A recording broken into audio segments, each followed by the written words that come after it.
Hi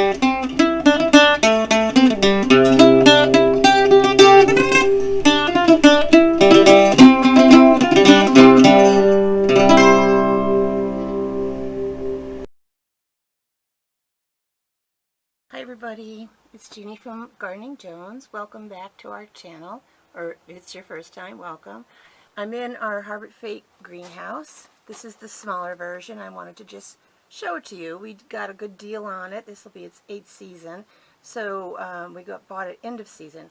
So it doesn't owe us anything at this point. It is starting to have some issues, which we're going to be correcting. But this is the little one. I'll show it to you around. Here's got 2 windows. There's one. This one we're going to have to replace pretty soon. We're going to get a sheet of polycarbonate and just cut it to fit. It's just getting warped. It holds quite a bit actually. Right now it's the beginning of August. We're between seasons, so there's no plants in here yet. I have my veggie molds that helped me win Best of Show in our local fair. Some mesh bags to support our squash that we're growing vertically, my upsadaisies, which help save soil and keep the plants more aerated, seed starting supplies. I like to use the solo cups when tomatoes especially get bigger, some grow bags, and some miscellaneous supplies. In here, these are the clips that you use to secure the panels. If you get a greenhouse like this, one of the best pieces of advice I got was get extra, because you can double up on what they actually give you and you're less likely to lose a panel. We have on occasion have had a panel blown out. Fortunately, we never lost one. It's only happened 3 or 4 times in 7 seasons, so that's not too bad, but definitely get extra clips. We have you know, our Kill the Weeds and our Grow It Better supplies on the shelves here. In the spring, the shelves will be covered with plants, and I will post some pictures at the end of this video of what that looks like or looked like last spring. And this fall I will share with you what we're doing in here. But 2 main things I wanted to show you. This, not this, these, here and here. This is an indoor-outdoor thermometer. This, the white part, this one happens to be Accurite, but there are other brands. The white part stays out in the greenhouse all year, and the black section tells you what the temperature is in the greenhouse, which is 89 right now. The high in the past 24 hours is right now 89. I think it's because I moved it to the outside. It actually had said 101, and the low 88. It's because it's in here right now, and if it was in the house, it would be 82 degrees. This part stays in the house. It's pointed towards this part, and it will do those readings so you can see from inside your house what had happened in your greenhouse in the past 24 hours.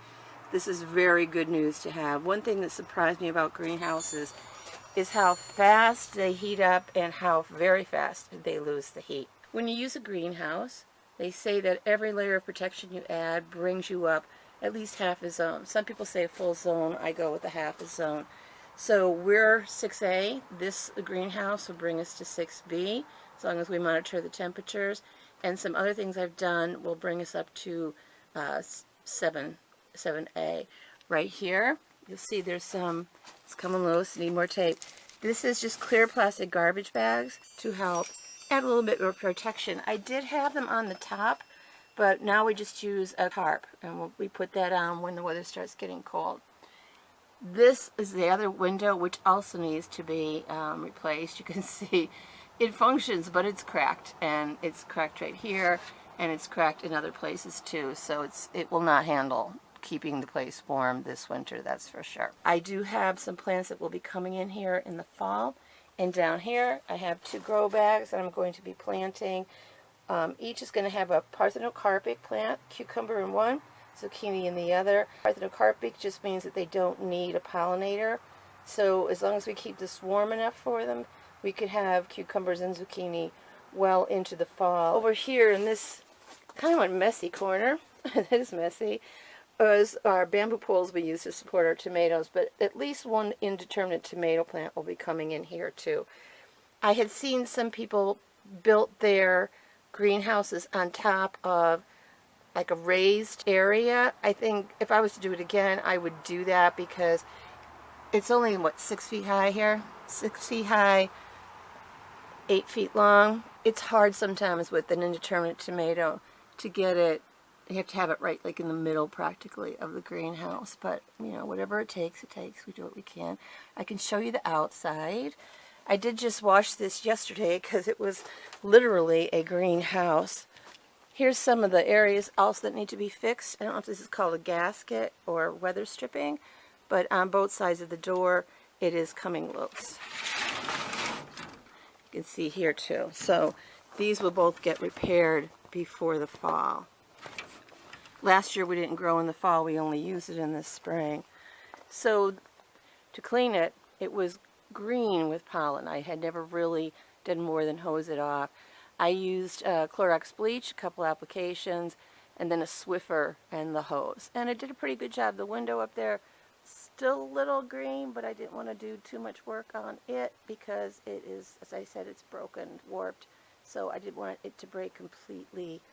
One other thing that we found is that wasps love to build their nests in here. So it's just something to keep an eye on.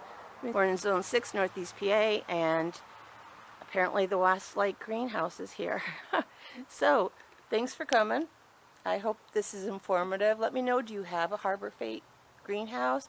What do you think are its best features, or maybe any problems that you've had? If you share with us in the comments below, then others will get to find out too. And watch for those end of season sales. You can't beat that. Thanks for coming.